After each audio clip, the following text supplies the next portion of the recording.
about the history. Over to you, Scott. All right, I'm good.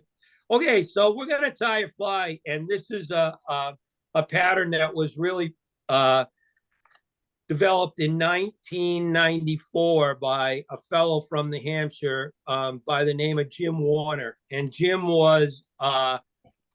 kind of was the guy that I would say put the state of New Hampshire on the map for people who were fishing for landlocked salmon and brook trout and big rainbow trout.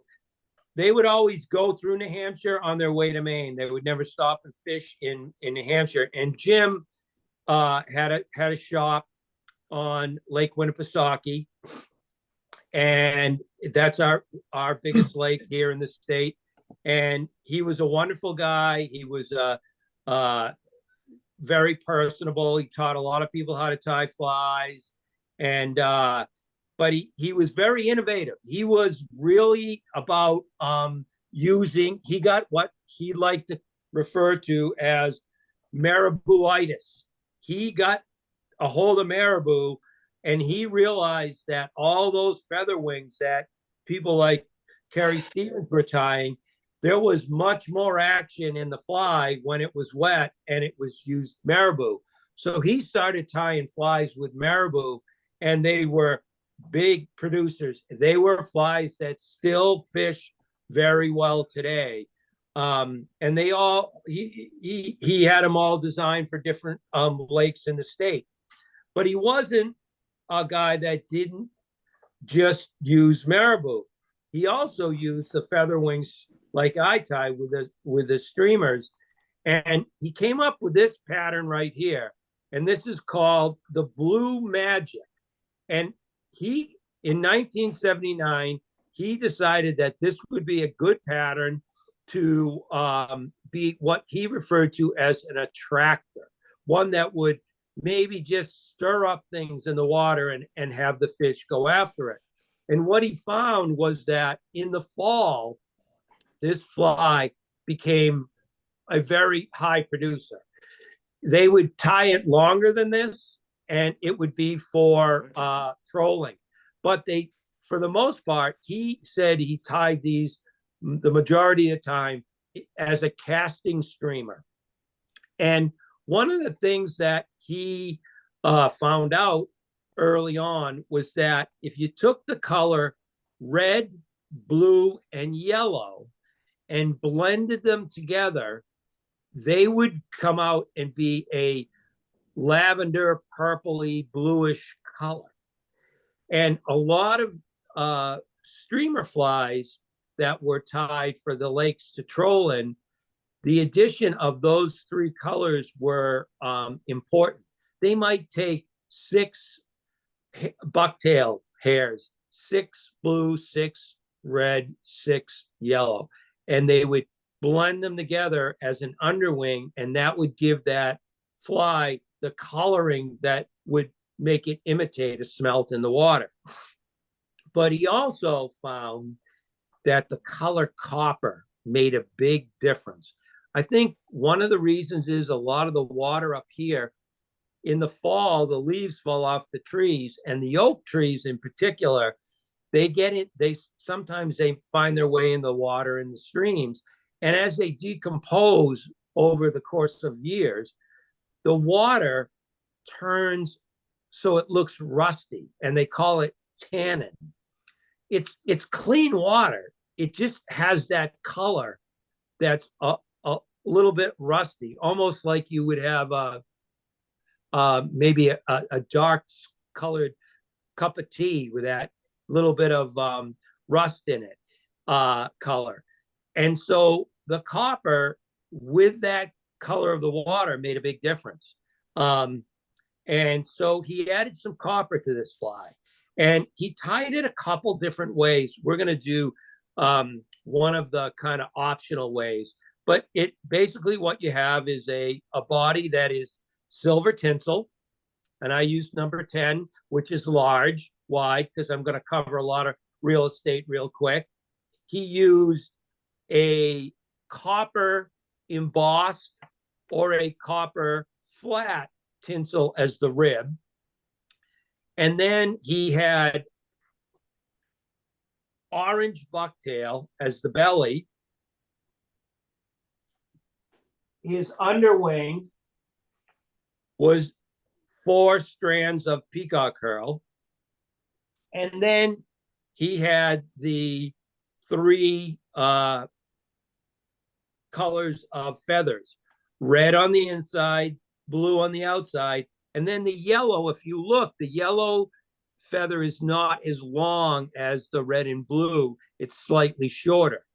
But the kicker is that he took some mallard feathers and he dyed them blue. And this particular blue, you can't buy. You cannot go to a fly tying shop and get this color blue. You get almost a royal, you'll get a blue that's the color of my shirt. But I have a friend who knew Jim really well, and he said this was a big part of that fly. The shoulder with that blue really added a lot to that fly, and it was important. And we were talking about this fly, and my friend said, it's impossible to get that color. And so I went and played around, and I found a way to dye my own mallard. And this, I've dyed a couple, runs of it. And when I get low, I know what the mixture is, and I just dye it. It takes me about 10 minutes to do it. And then I use the dryer to dry the feathers when my wife's not here. And then I use them. So it's kind of a cool fly. So let's get into it. I'll show it to you. Now, one of the rare things with this is I usually always use white thread. But with this particular fly, it's all pretty much covered with the mylar, so I can get away with using the black thread underneath. And I'm not doing like really touching wraps, but I'm covering some real with probably every other wrap. And on the way back, when I come back up, I'm going to have the whole thing covered. I'm using a 7X Partridge, and it's a CS17 7X number 2. You could use the number 4. You might go to a 6, but when you start to get that short, your wing can you can't get your mallard small enough. You can't. It really throws the fly off a little bit. And it's a limerick bend, so I like to work myself back almost so that when that bobbin is hanging, it's hanging between the barb and the point of the hook.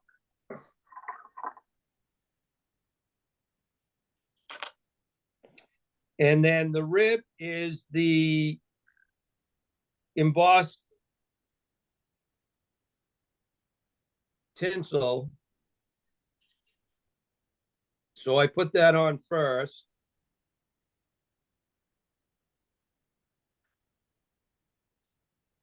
And then get that out of the way. And then I use silver will be the main part of the body.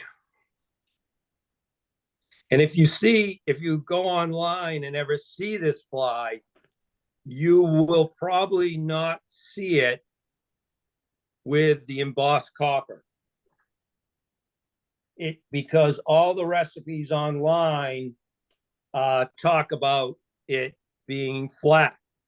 And I have Jim's notes, and he did these wonderful histories of how he started with these flies. And you really get, the cool part is I never really met him, so I don't know him, but I read his notes, and his notes take you through his methods of how he decided what to use, what colors and whatnot. And so I kind of read into, actually, I'm gonna put a little head cement on this. going to put a little of the brushing lacquer on this, right? Because it'll make it stick a little bit better.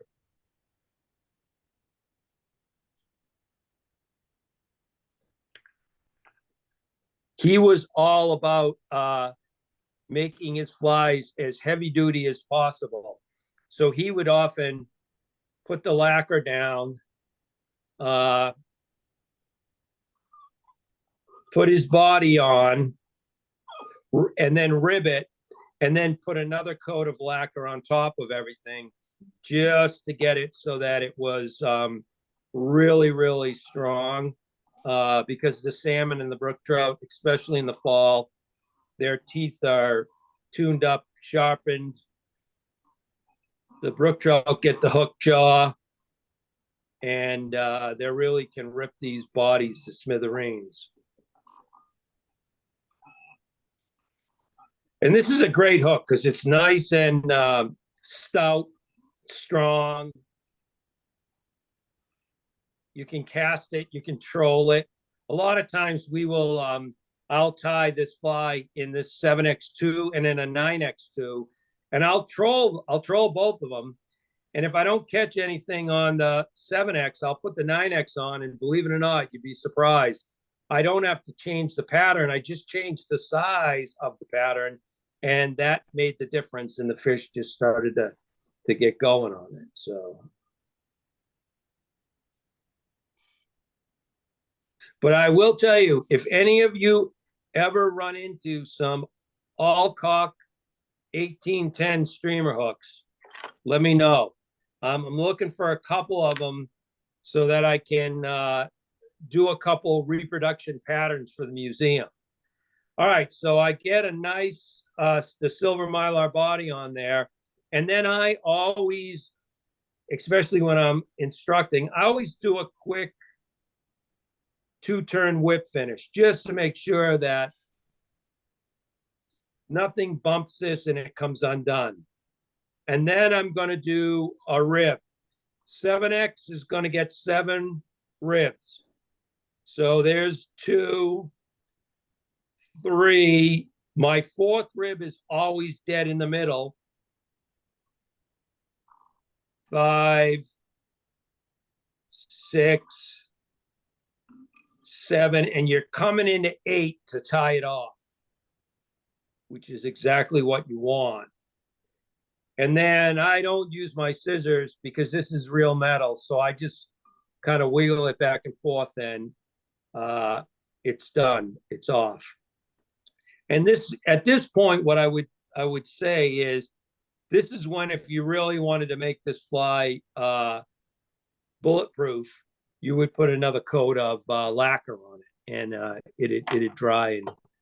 But that, you got that copper color in there. It makes a big difference. Just the ribbing, the light hitting those 2 colors make it really nice. Now, the next thing is the bucktail. And if you see me tie before, I talk about taking bucktail from right in this area where my fingers are. The bucktail that's down the bottom here, it's really thick and hollow. And when you use it, it'll flare a little bit when you put it in. So it kind of doesn't go well when you have it too flared. Saltwater guys, okay, that's all right. But the freshwater tires, they need it to be a little more streamlined. The tips up here are good too, but the tips up here tend to be brittle, so they break a lot. So I go for it in the middle. I try to find some that's not too curly when I pick the bucktail out. I want it to be pretty straight. But I think I've mentioned this to you before. The streamers that you see people tie online that have the bucktail that's really, really straight, they actually take a woman's hair straightener, and it's basically an iron, and they run the bucktail through the iron when it's hot, and it just straightens the bucktail out. Probably weakens it too, but I don't know. So I kind of even up the tips pretty much, and then I stick them in the hair stacker, and then I pull them out, And when I pull them out of the hair stacker, I always have the tips facing the way I want to tie them in. And then it's just a series of kind of pulling the short ones out, pulling any that have a right angle. And then what I do is I take them, there's probably 20 here, which is a little bit more than I probably want. And I roll my fingers with these. And when I roll them, what they've done is they've kind of seated themselves in a straight line. And then I can see if there's any that are out of whack. And I see two and I pull them out. Then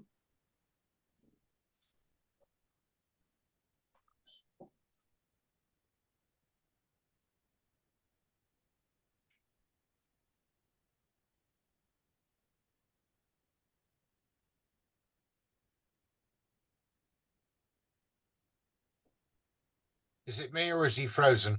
Yeah, I was gonna ask the same. You're frozen, Scott. You might not be able to hear you, Derek. Yeah. There I've we go. contact. You froze for a minute there, Scott.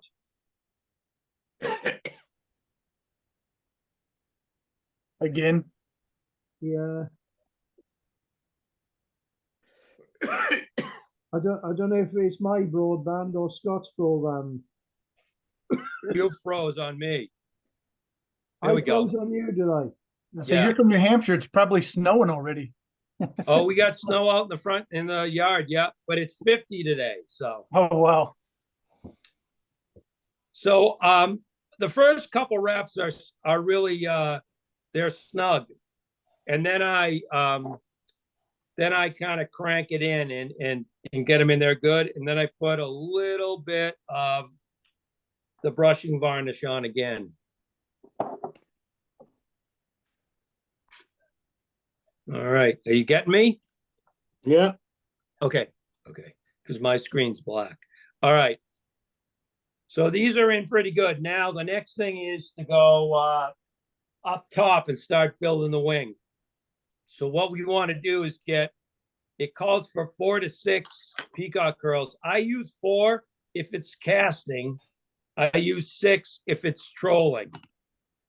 So this being a caster,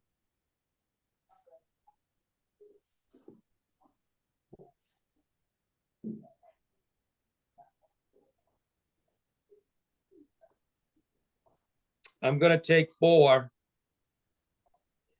And I don't want these to hang over much more than maybe a gap's width past the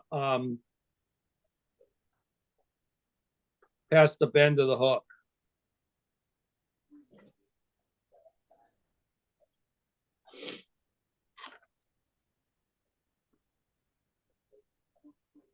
And I trim them right off.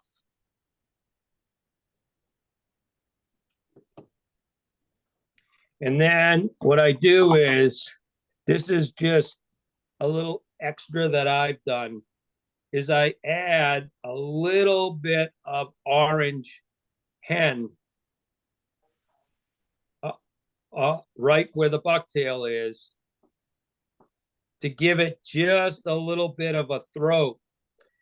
And when you cast this, what it does is it gives it a little bit more action in the water when you're retrieving it.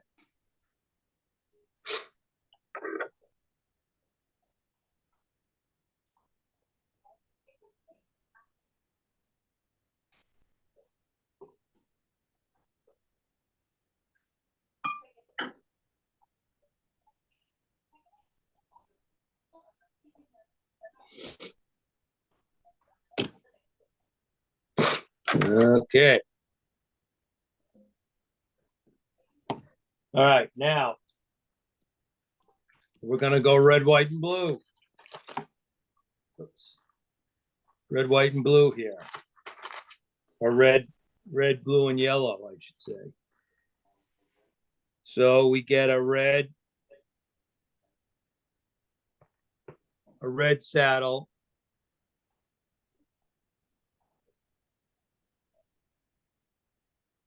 And we take one from one side. I'll show you in a minute here.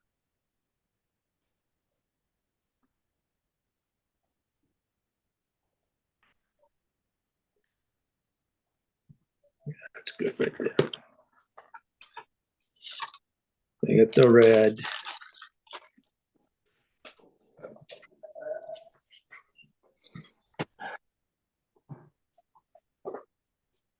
Then we got the blue. So I'm going to take, when I take one of these, what I do is I take one from one side and then one from the opposite side. That way the feathers kind of oppose each other when we put them in.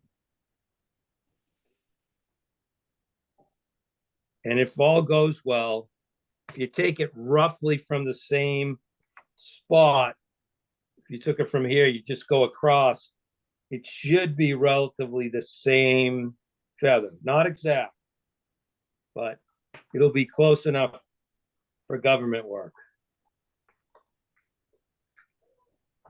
And in the end, we know it's up to the fish.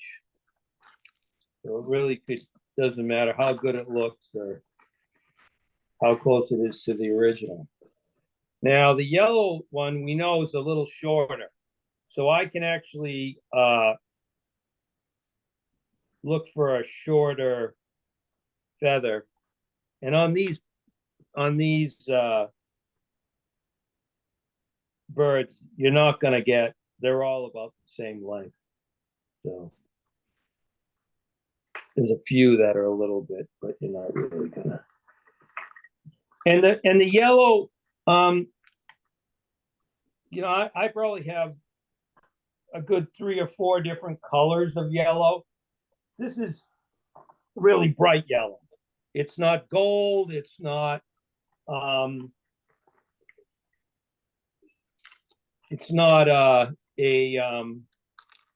yellow that's got anything but what you would see bright, real bright.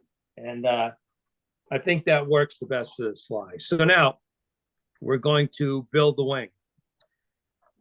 And the wing goes pretty easy. Since it's casting, I don't want to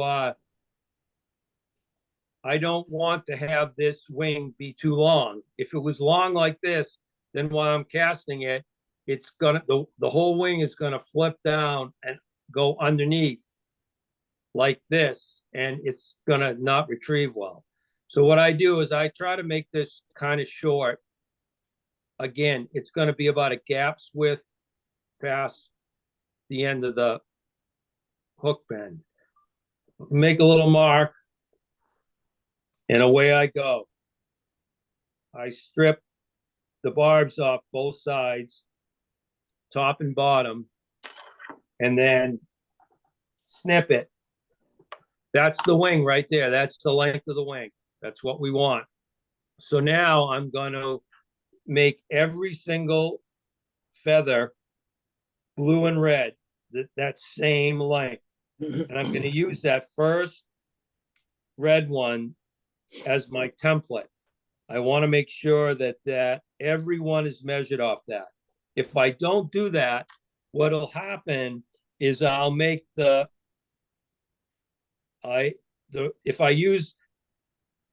sizing the blue. If I use the blue now to size the next one, I could be slightly off one barb on that blue, and it'll kick the next color off. So I want to be consistent as best I can. And this makes it easier to get your wings lined up. All right. So now I'm going to do the blue from the other side. And then the red.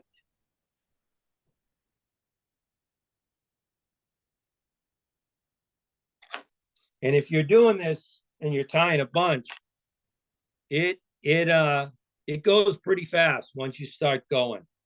I was doing some flies for somebody yesterday, and I had to tie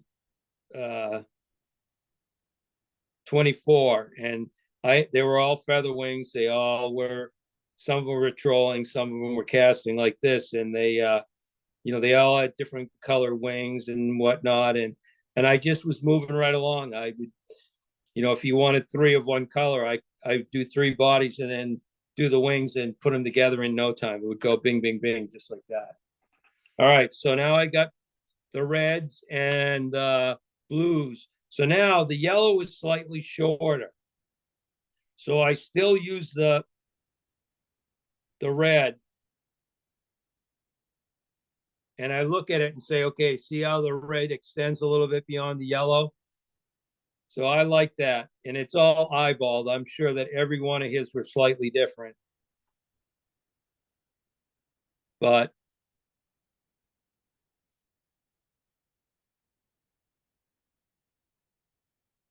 and when I look at the ones he tied, his yellows were always a little more narrow than the other colors.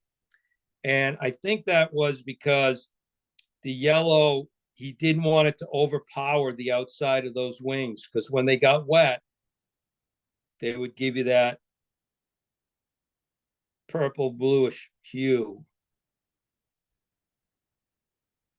Okay, so we got the wings all set. Now, Carrie Stevens, you see me tie some of hers before. She glued her wings together and then she assembled them on the hook, and her wings would sit on the sides of the shank, kind of almost tented the shank. And her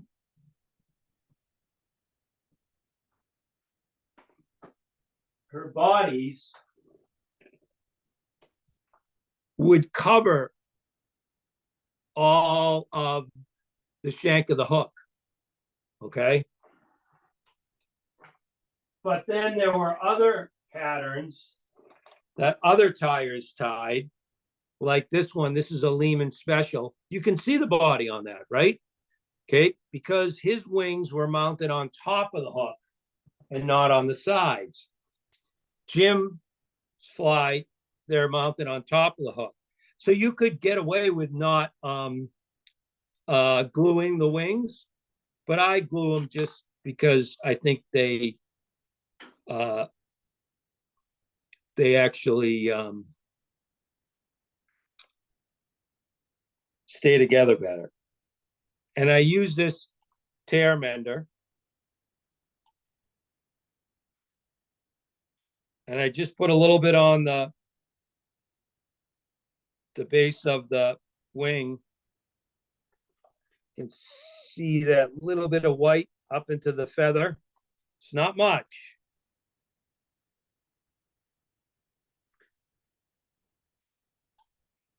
And then I put the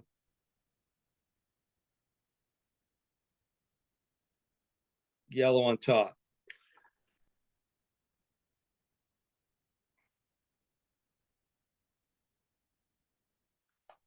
So there's your wing right there. That's going to be that side. And I do the same for the other one.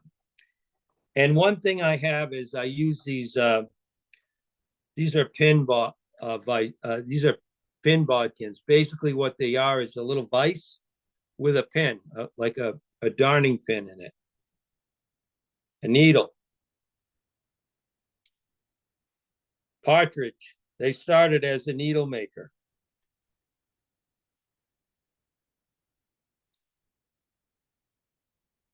Have you ever seen the video? The video that's was put out by Sprite, and I think it's in the Forge Museum that's over in Redditch, and it's got it was done around the time when Vince Green owned Sprite, and it shows how they make the hooks. Have you ever seen? Has anyone ever seen that video? Okay, so I will say to you, it's amazing how many steps there are to make it. Amazing, amazing. There's so many little things they used. They had women who would cut the barb and women who bent. women who made the bend in the hook, women who made the bend in the eye, so it was down or up, and they had the varnishers, the hardeners. It was crazy to watch them do it. Okay, so while that's drying, which is probably pretty much dry by now, I go into my magic bag of mallard here, and I try to get 2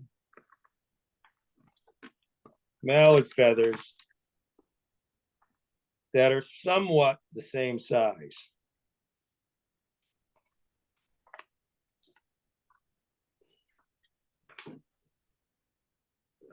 And the bigger ones I use for the trolling flies. The smaller ones I use for the casting.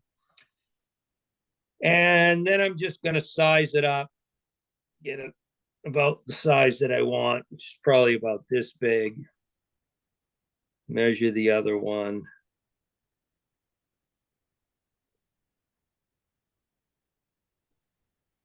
John was asking, what type of dye do you use for the mallard? We have a dye over here called RIT. Do you have the same one? No, I use Vineyards. Yeah, you guys are spoiled rotten over there. You have vineyards. We don't have that. Colin says he uses pure grape juice. Some people use Jello mix. I'll tell you what I do. I take a little glass measuring container. I fill it up about 2/3 with water. I take white vinegar and I just put a splash in, just a little splash. And then what I do is I put a little bit of dye in it, and I mean a little dye, not even an 1/8 of a shot glass, just a dip, and it'll color the water. And then I put 4 paper towels on the bottom and 4 on the top, and I stick it in the microwave for between 3 and 5 minutes.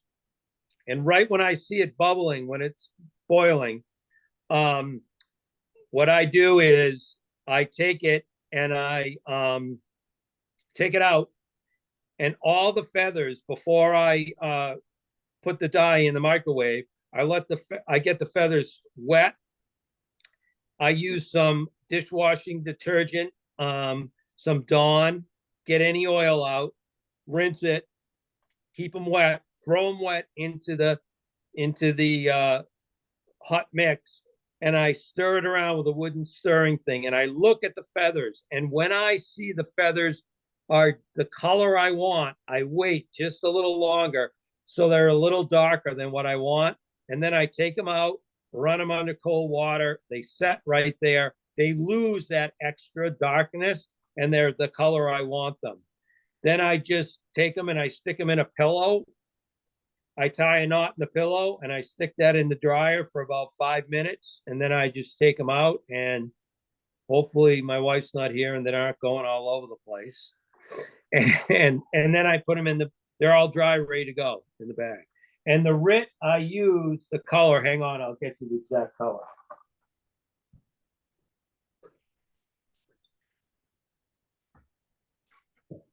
For these, I use this aquamarine color right there.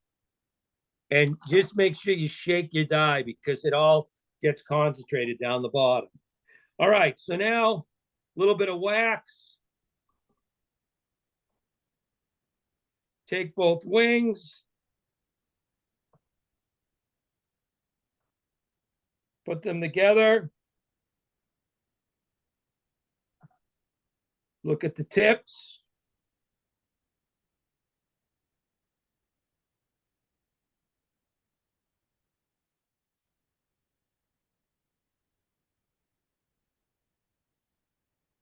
Put a couple wraps on. Make sure the wing's in position. Looks good to me. Now what I do is I take my mallard and I just trim these stems, because if you look at these stems, they really have a big curve. And when you tie them in, if you have too much of a curve, it kind of torques the whole setup a little bit.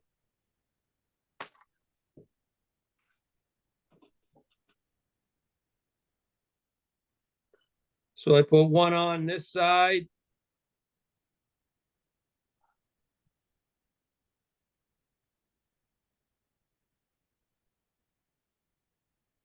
One on the other.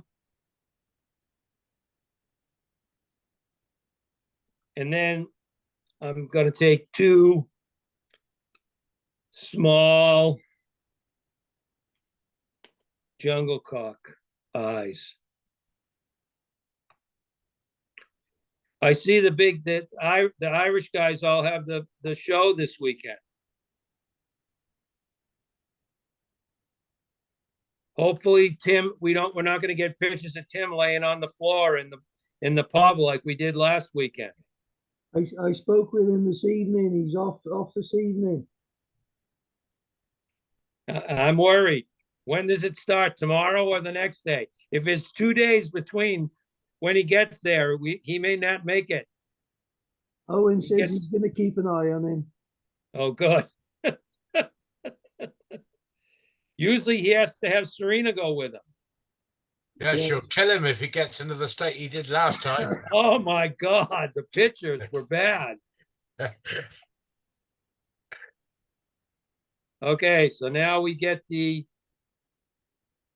jungle cock on, and what I do is I use this stuff called Fabric Fusion on the back of the jungle cock. It's right here, this little Fabric Fusion. You get that at the Michaels. Okay, Fabric Fusion. It's clear, and it's kind of the same as the tear mender, but it's not. Tear mender is a latex base.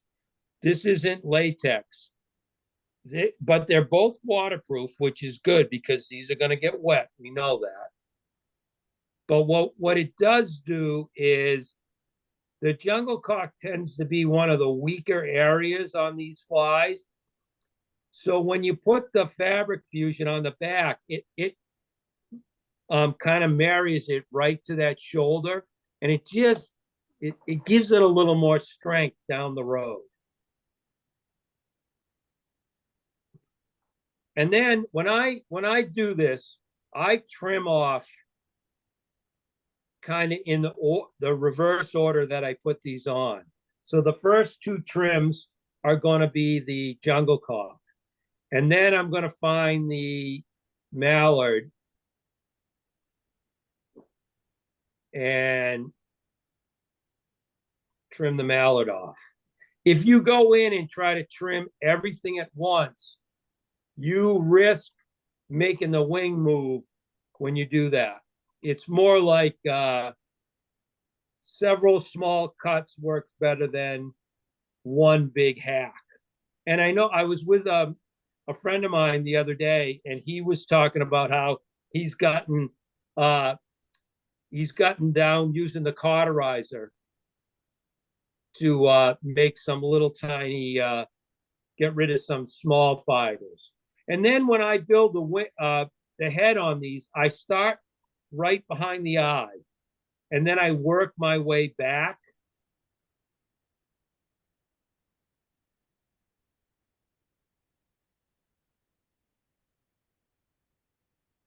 And I kind of want to get a bullet-shaped head, making sure I cover everything. And then it's just a matter of when I whip finish, I'm whipping forward. My turns are moving forward. That helps to really make the whip finish job extra strong. And it's a 3 or 4, and I always do it twice. And then I use the lacquer again. And this lacquer is, we have a company over here called Minwax. you used to have a company called Sheffield. Sheffield made the best brushing lacquer in the world. They stopped making it, or they stopped bringing it over here. But it is really good. And we would take it and we would thin it with the lacquer thinner. So this here is probably 40% lacquer, 60 thinner. And what I do with this is I use this several times, 2 times, maybe 3. And you can watch this suck right in. You'll be able to, when this dries, which will be a matter of a minute or 2, you'll see the thread wraps. They'll show because it's sucking it right into the thread and getting a good bond. And then what I do is I go, after I've gotten a few coats on there, then I move up. This is probably 70, 60, 70% lacquer. And then my last one is 80, 90% lacquer. And so I'll get a cup like that. Right now, I can see I could put a second coat on that. Even though it's not completely dry, what it's done is it's really worked its way in to the thread wraps. So I know that everything that's underneath those wraps are locked in. Where if you use the UV just sits right on top. It doesn't go into the thread. So it doesn't make the fly quite as strong. And we find over here that when you use the UV and fish in cooler water, you can actually grab the head of the UV where the head of the fly is and roll it right off because it doesn't go in. It just, for some reason, the cold water doesn't like it. And then I just stick this, I stick this somewhere to dry, and then I start adding more coats to the head, and it gets that really shiny. I don't know if you can see that, but it's a really, see it up against my shirt. It really makes a shiny head. And it's very strong, very strong. So there's your Blue Magic. And if you look at the wing here, you can see where my hook bend is and where the tail ends is really only that gap. And that will help prevent it from fouling when you cast it, when it gets wet. Another time, maybe when if Derek has me back, I'll do a tandem for you that is 2 hooks. So it has a front hook and a back hook with a wire that holds it together. And I'll do a tandem that was brought into existence from 3 guys. One in particular was a guy by the name of Emil Letourneau, a good Frenchman like me. He was from Maine, and Emil, they were the creators of the first tandem setup, 2 hooks in the United States. They actually went and tried to get a patent for that. They were denied it, but they went and got a patent. But their big thing was that they were getting a lot of short strikes. So the fish would come up and hit the back of the fly, but not grab deep enough into the hook. So they used a tandem to give them a larger profile of the bait fish, but they would run their feather right to the back of the hook, not longer. And you would always be a 7X hook. You can't run your feathers too far back. If you run them too far back and you're trolling, you're never going to catch a fish because they're just going to bite at the back and there's going to be no hook. And so what they would do is they could get the same length. They could say, okay, I know you guys aren't inches and whatnot, but we're inches. If it was 5 inches long was what they were trying to imitate, they might have a hook that was only 3 inches long and they had to run the feather 2. Those 2 inches would result in not catching a fish. So they would take that tandem and they would run the wire between 2 small wet fly hooks, and they would end up covering the 5 inches to make the fish the the imitation 5 inches, but they could run that feather right to that back of the small hook in the back. And they didn't have any short strikes. They would always catch the fish because they didn't have any feathers hanging out. So maybe another time I can actually show you how those are done. They're kind of fun. I think I might have tied one tandem once before, but they're really interesting. I found a lot of information about why they were doing these. They actually took a streamer hook on the front and a streamer hook on the back, and that's how they first started doing their tandems. And they would cut the eye off the back. They file the eye off the back tandem, and they would hook, and they would run a little bit of gut between them. Now we use a wire. We actually run the wire through the eye of the back hook, and they have. You've seen some of the articulating flies have Warrington shanks and all sorts of different things to hold them together, but this was just another way of doing it. And you could make this a bigger fly. You could do this as a tandem, but I don't think you would get it. This size right here for me is probably the most effective. The fish are the biggest in the fall. They've eaten the whole summer. They're bulking up. They're getting ready for the winter. They've seen every bit of food that you possibly can coming down the river or in the pond for them. And you put something this color in the water, and I don't know if they attack it because they think they're afraid of it or what. But this really works good in the fall. So that's and right now that those two lacquers are already dry, and I can put a thicker coat on.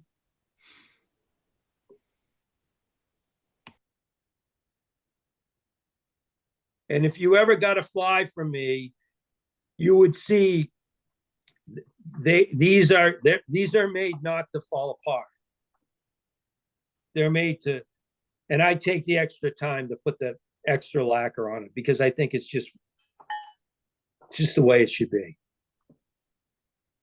Hey, Scott. Just a quick question. It's a beautiful work there, by the way, Scott. Thank you. What's your chosen outfit for? That's quite a big fly there. You're going to go out and fish that. What's your outfit going to be? 5 weight, 9 foot. Okay. Probably a sink tip or a full sink line. Okay. Thank you. The problem with the full sink line is it's a bugger to cast. They just not, but the sink tip are really good. Also, we have these fly, you probably have them too, but Cortland makes them. They have a kind of belly in the line. So you can pull it off the water and load the rod all at once, and then just cast forward, and you'll cast the fly. So you don't need to bring it up and false cast it. You just kind of bring up, if you got 30 feet out, you might retrieve it 10 feet, pull the 20 out of the water, and then cast forward and release the 10 that you brought out, and it'll shoot right off it. You don't even need false casting. You can just load it. It'll load so quick. It'll roll cast really quick too. Just the way they built the line gives you kind of a little bit extra. There's some people call it bank shot. It's a little heavier in the front, but everything else is really streamlined, and it'll shoot like a really quick. So, and you're not casting this 40, 50, 60 feet. Most of the fish where I go, if you're trolling, that's a different ball game. But if you're casting, they're 20, 30 feet in front of you. They're not that far out, you know. I watch these people try to get 60 feet of line out. I'm like, what are you doing? It's the fish are you're casting over the fish. The fish are right here in front of you. You don't want to, you know, keep whipping the water with your fly when they're right there. They'll be downstream so fast you won't know it hit yet. Okay, thank you. You're welcome. Anybody else? Questions? Yeah, Scott, I had a question for you. This Sheffield lacquer you're using, was it in a red can? Yeah, red, maybe silver, maybe. Does that sound right? I found a place in Pennsylvania that's got it. I'm going to send you the link to the. Oh, thank you. I'm gonna Oh, send I you the know link some to people. the chat in the WhatsApp group. Thank you. Thank you. Yeah, no worries. That I think what's left in Sheffield? They made all the wire for all the hooks, and what's left over there? Anything?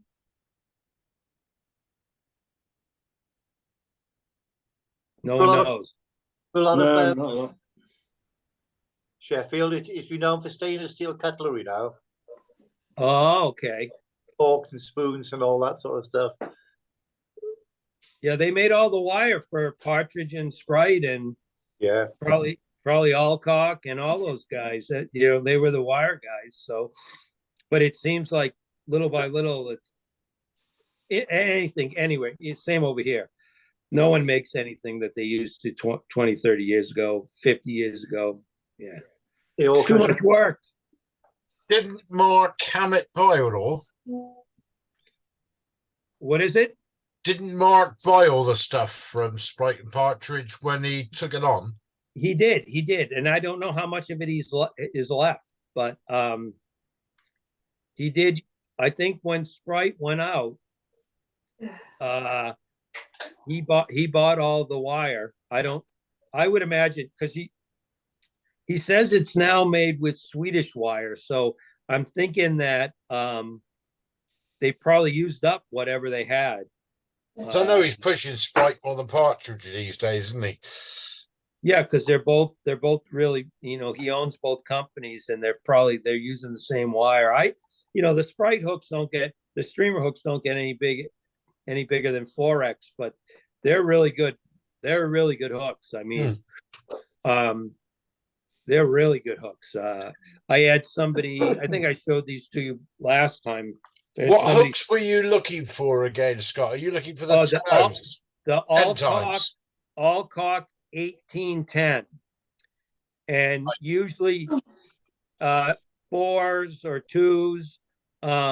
Those would have been the hooks that Carrie Stevens used on her flies. And I then sent you a picture of the old Carrie Stevens. This is the old Partridge Carrie Stevens. yes. Are they suitable for what you're looking for? Oh, they'll work. I've got a couple packs of them here. They're the and just so you know, Partridge is going to have them. They're going to have them. You'll be able to buy them in the shops within a month. All right. So they don't need to buy the old stuff.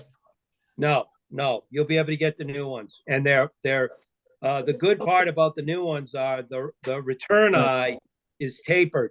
Some of the older ones, they didn't taper the return eye, and but he tied pretty much on the 1810s, the Alcocks, and then what happened was when World War II broke out, the Germans knew that Alcock and Partridge and all those other hook makers were making armaments for Churchill.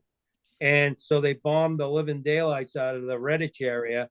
And after the war, the only one that came back was Partridge. Everyone else went completely out of business. And there was a guy up here in Maine, George Fletcher, who owned a fly shop called the Rangeley Region Fly Shop, which is still in existence. I know the owners now. And in that Carrie Stevens book, you'll see a letter from him. He bought up every single Alcock hook that was available in the 50s, and he sold them all to Carrie until he didn't have any more.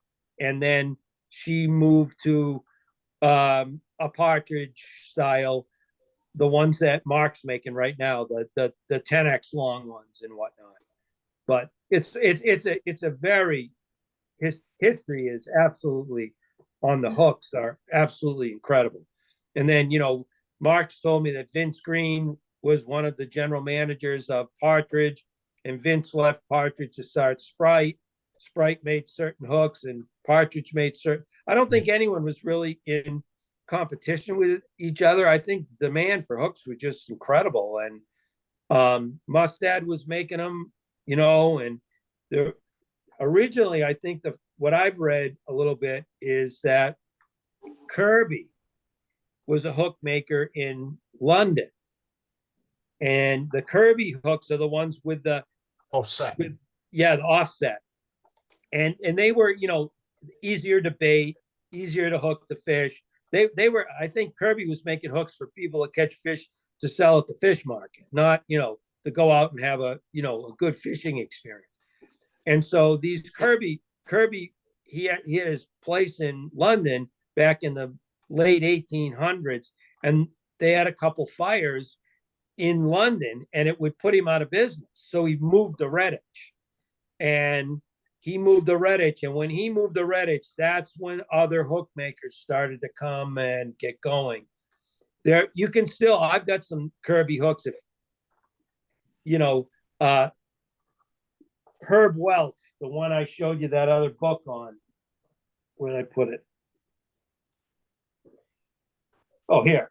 I mean, I got some Kirby, the old bronze Kirby, about Yeah. 10 times length, but the eye on them Yeah. is bloody huge. You want like a 60-pound line to go through the eye. Yeah, because he was making those hooks were made for you know, saltwater fishing and whatnot. But he had some they tied some pretty fancy flies that here's one here. This is a reproduction of a gray ghost, okay, that's tied with in a salmon fly fashion. That's without the silver pheasant. Yeah, it's not silver, it's a wood duck with a barring. So they use a wood duck instead of, because I thought the silver ghost had the see, silver. Take a look. Yeah, but this is tied like a classic salmon fly. There was a guy, it's in the book, it's in the Carrie Stevens book. There's a guy by the name of Jimmy Younger. He was from New York. He probably was from the UK and then came over. He's such a great fly tyer. He's passed away, but he did a version of the Gray Ghost, and this was it. But this is done on an antique hook. It's a Carlisle bend, and a lot of the Carlisle bends were Kirby, and there are guys now that will reproduce some of the old patterns on hooks, and the only way they can get the hook that's as authentic as the original is to buy the Kirby ones, heat them up, bend the offset back, and then tie them so they can put them in a frame, because they can't find the Carrie Stevens hooks, which you're going to be able to buy in December. And if you can't get them, let me know. I'll get them and ship some back over to you. So, because I know we're going to have a whole bunch of them here, and I'm more than happy to help you guys be able to get them over there. So, good. All right, who's going to report in on Tim for me? I want the WhatsApp. We got to have somebody. We got to have. He needs a handler over there, someone to go with him, like the king does. Needs someone around him with all the time. Well, they said the journey was a little bit rough, so he might be sick as a dog at the moment without even any alcohol. Oh boy, he's gonna need a couple pints just to get himself ready to go. we'll reach out to Daryl Mooney. He'll probably have a full report for us. He'll file a report tonight. Let us know what happened. He's probably the instigator.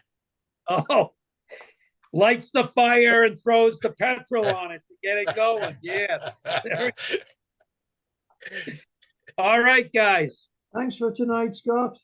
Anytime you need me again, I'll do one of the trolling the tandems. They're kind of cool to see how they go together. They're kind of fun. But you let me know anytime you need anything. I appreciate you guys and have a great holiday if I don't talk to you before. Thank you, Cheers. Scott. Cheers.